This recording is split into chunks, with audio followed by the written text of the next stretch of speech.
Eden Santos po from Net25.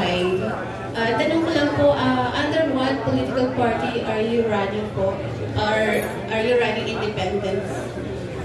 Wala pa kami napapag-usapan na party, although I'm still with the Nationalista Party. Pero baka ang tanong ninyo, yung mga alliances or ano. Well, ako, ang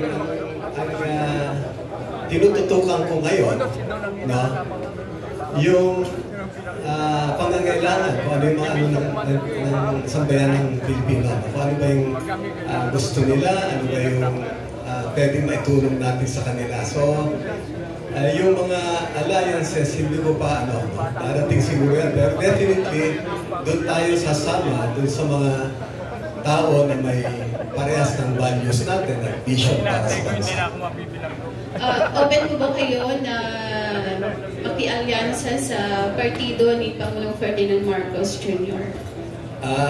Ako po, open naman po tayo sa mga alliances, no? Kasi hindi nga natin malaman pa kung anong mga no? Kasi yung party mismo, nagna-navigate din sila. So, sa ngayon, sabi ko nga, open po tayo sa kung sino yung kukuha sa atin.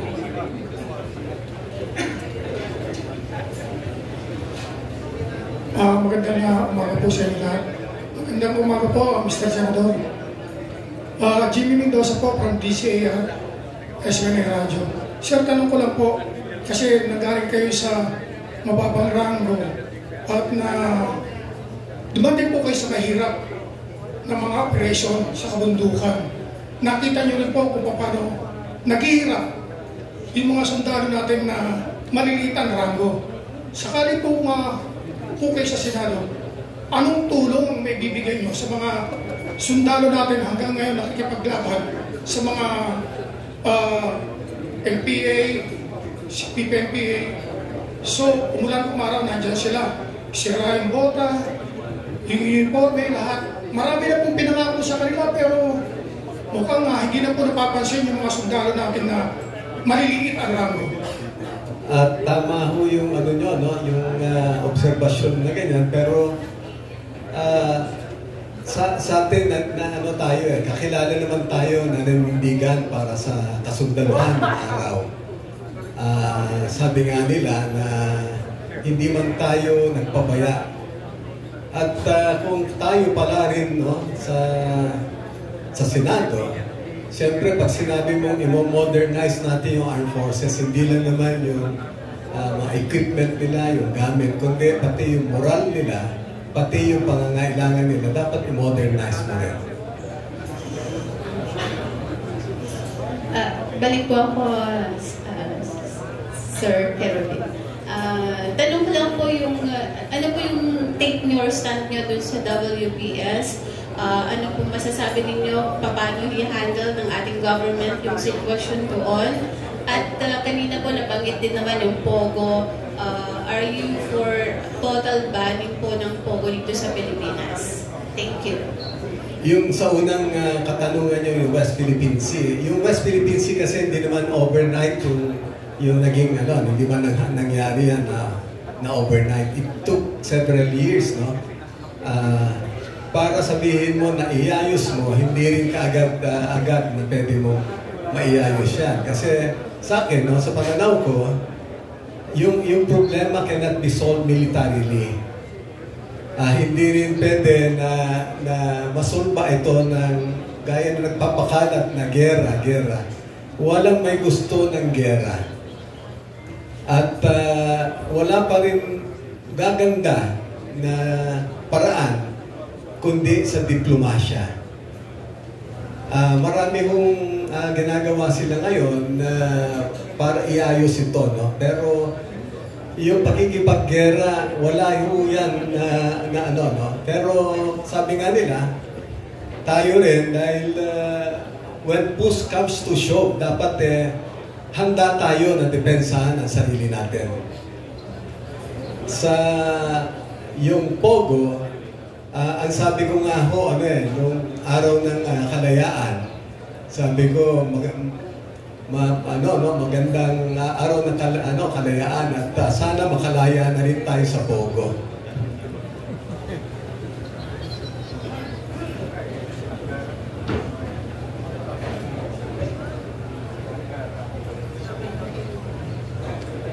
Okay, thank you for that.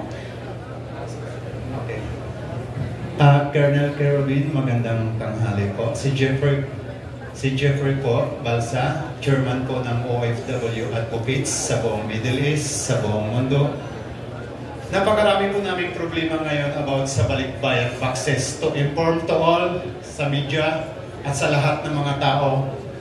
Ngayon po, na naka-attend ako dito sa inyo, I will tell to all OFW na mag-support po sa inyo for this coming 2025. Maraming salamat po. Ang pakiusap lang po sana namin mga OFW, Colonel, babalik-balik na po ako sa Senado ng ilang beses. Wala pa rin pong aksyon, pati sa Congress. Naglabas na po ng resolution number 950. Until now, wala pa rin pong investigasyon. Sana po, sa pag-upo nyo, mapansin nyo man sana kaming mga OFW sa problema ng balikbayan boxes scam dito sa Pilipinas na walang action yung gobyerno ng Pilipinas. Maraming salamat po. Yan ho, masusubukan natin kung nandun na po si Colonel Kerwin.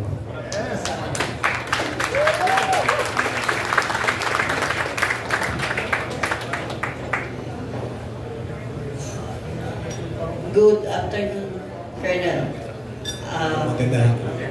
Sa HMOPH po ito, Health Money and Opportunity. Len Hernandez po. Sir, ang question ko is, what made you decide to run for Senate knowing ang daming problema ng Pilipinas? And ano ang una-unang magiging agenda mo para sa mga mayang Pilipino?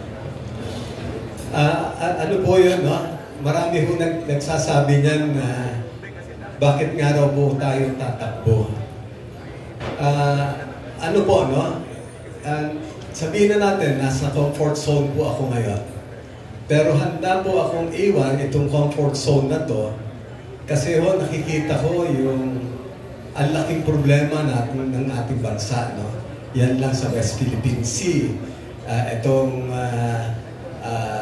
Nakikita natin na dahil sa corruption na yan, marami naghihirap, walang kulang tayo sa trabaho, ang daming problema. Kaya nandun ho yung ating, sabi nga nila, yung pagmamahal ho sa ating bayan kasi hindi naman kaya tumpasan ng pera. Kung ang isipin mo lang magpayaman ka lang o hindi po ako alis sa aking comfort zone. Yung katanungan ninyo, ano ho ba ang pwede kong unang gagawin? Maniwala ho ba kayo na yung pong Magna Carta for Women? Bakit po ganun na lang po yung aking ganito kalapit ito sa aking puso? Kasi nakita ko po nung pagkabata ko kung paano naghirap yung mother ko na tinaguyod kami.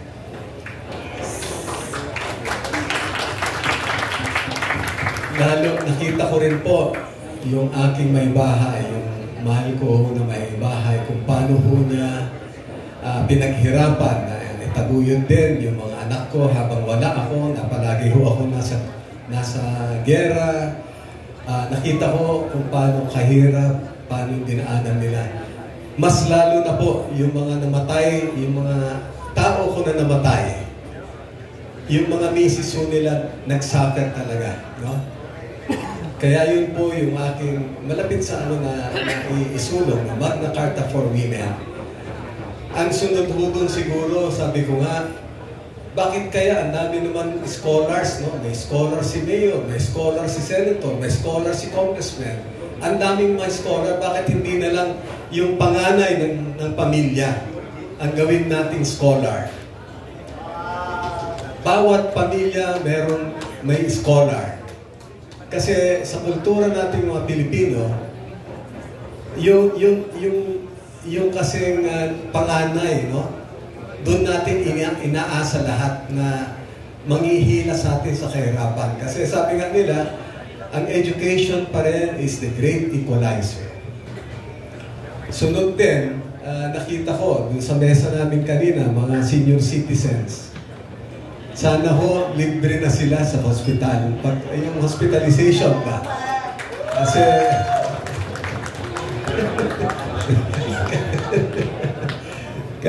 ano rin naman, no? Kung sasabihin nila saan natin kukunin yung pera, di bawasan lang muna yung binubulsa nila para naman ibigay sa tao bayan. Tama! Thank you, Colonel.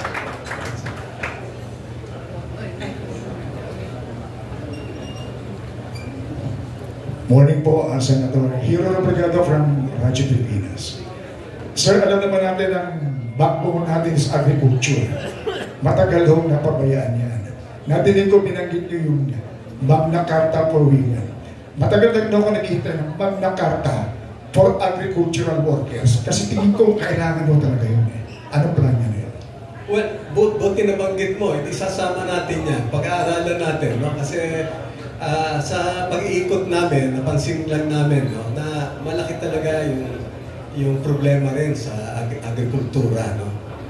Una-una, sa pag-iikot nga namin, nakikita na namin yung palay ko minsan nasa kalye lang, di ba? Pagka mambot, minawalisan nila. So ano nangyari dito? Yung pala, wala rin sila mga post-harvest facilities.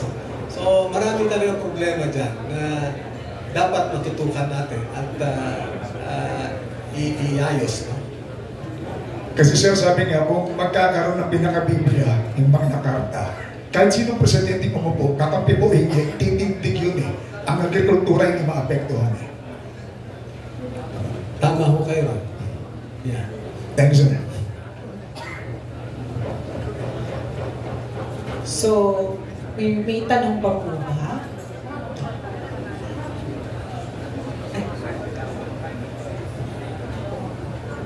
Sir, good morning po. Joseph Morang, sir, sa GMA7. I'm just thinking of from the question earlier regarding China. If it were up to you, what's going to be in an operational sense or strategy towards China?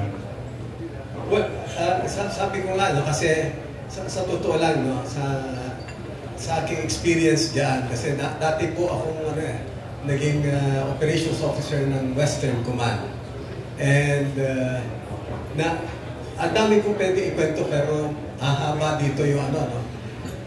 Sa akin lang talaga, sa ngayon kasi, dahil aminin natin, we are militarily weak. So, itong nagbubuli sa atin, ganun lang yung ginagawa. No? Pero, dapat sana, sabi ko nga, fast track natin yung ating Self-Reliance Defense Posture Program kasi dapat tayo, kaya natin manindigan na hindi tayo mag-rely ba sa mga kahit na sino superpower. Dapat maging resilient tayo at kaya natin tumindig ng sarili natin. Sa ngayon kasi wala tayong choice kundi pag binuli ka, maghanap ka rin isang big brother na nasasandalan mo. No? Pero yun nga, sabi ko, lahat naman ito pwedeng mapag-usapan. Wala pa rin magandang solusyon kundi diplomacy. Sir, I don't know if it's possible, no, but you have as supporters former military chiefs in the Coast Guard. Would you be able to probably characterize the sentiments of these former military police and Coast Guard chiefs in terms of or what they think about China? Definitely, hindi naman tayo titindig dito sa harap ninyo at hindi rin tayo susuportahan ng mga men in uniform kundi naman sila naniniwala sa ating posisyon dito. Thank you for your answer.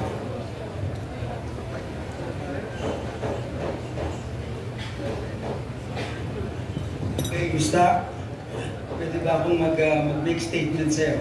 Ay, hold the time, Gusta. I am Dr. Adolfo S. Inductivo. Author po ako ng librong Discipline for Everyday Living and the Best Ways How to Discipline. Sinulat ko po ito for 20 years. So ako po ang advocator ng discipline sa Pilipinas ngayon. Marami na pong nag-advocate about poverty, marami nag-advocate about corruption, marami nag-advocate about criminality, about drugs, but never any one of us had advocated on discipline. No? Now, in my studies for 20 years about this discipline thing, our country is now suffering from what I call a discipline crisis without us knowing it. And all these effects that is happening on us, West Philippine Sea is the ultimate, no? From poverty to corruption, etc. These are the effects of problem of discipline. And as a result of this discipline crisis, we are now suffering from what we call leadership crisis. All organizations now are suffering from leadership crisis, whether family, community, politics, church, everywhere. But we are not aware about it. No? So, ngayon, I'm here really to support my classmate. Why? Because nakita ko yung kanyang advocacy about governance. The serious problem in our country now is this governance. Governance is basically implementation of government policies or private policies. And all the while we have good laws, etc., but the implementation process is defective. Why? Because the problem of discipline of both the implementer and the enforcer people. So we have a serious problem now on discipline without us knowing it. And it all boils down to a simple problem of ignorance on discipline. If we do not know discipline, we can never be disciplined. Hello? Tama po ba? If we do not have a book on mathematics, we can never learn mathematics. Now I believe God has given us this knowledge and wisdom of His discipline to the Filipinos. Because the Filipinos wants the Philippines. The Philippines is the only country in the Asia that is dear to the heart of the Lord Jesus Christ. He doesn't want this to suffer.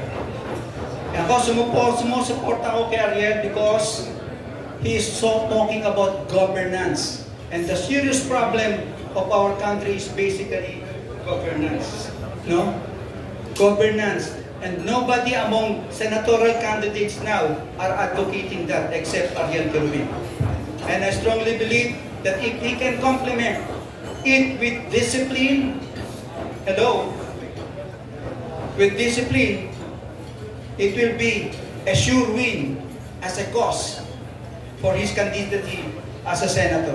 Thank you, Mr. Yeah, thank you, Mr. Dagdagan ko po yung sinabi ng classmate ko po. The best antidote really to insurgency, violent extremism, and even terrorism, it's good governance, aided by a well-disciplined men in uniform. No military abuses, no police brutalities. This is the perfect time to probably achieve this kasi yung ating armed forces ngayon, ang taas po ng trust rating. Sana yung ibang agencies then should step up para ma-achieve na ito. Kasi with what I've been through, sabi ko, I have seen and felt a lot of sufferings while out there in the field fighting all the armed groups in the Philippines in actual combat. And while jailed twice, no? Experience being brought to the morgue of the Quirino Labor Hospital, fighting for what I believed was right. So why can't we all sit down, meet, talk, and settle all our differences to end these armed struggles? If we'll not do that, we remain fighting each other, we will never progress.